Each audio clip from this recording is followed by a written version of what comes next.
Come Friday, the province will be moving to step 3 of its plan 5 days ahead of schedule, following the footsteps of other nations who've also loosened restrictions. Tonight, we look into the lessons learned there and what one expert says is a missing piece in the fight against COVID-19.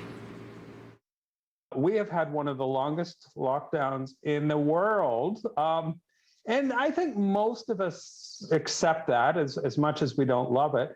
But right now, the numbers do suggest that this is the right thing to do.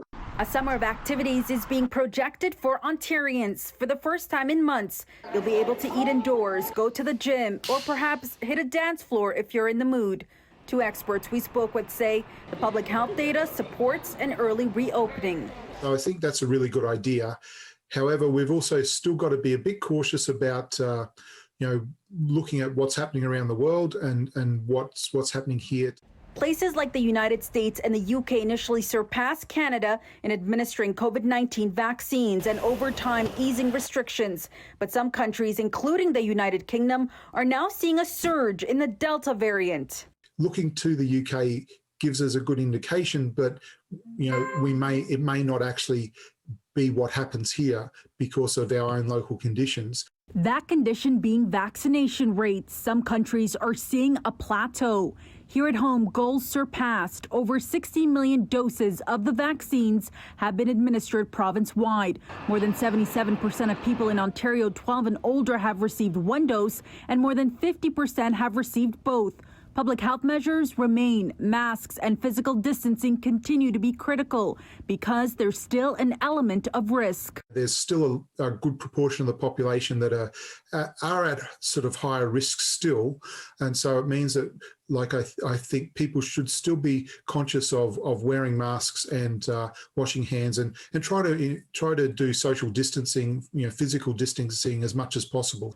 The trend we saw in the last waves as restrictions loosened, cases began to surge. This time there are vaccines and the spread of variants of concern. Yes, the Delta is a threat. We know that. It's here. Lambda is here as well. We know much less about that. But I do think Ontario will be more cautious than many of the United States and to some extent Britain as well.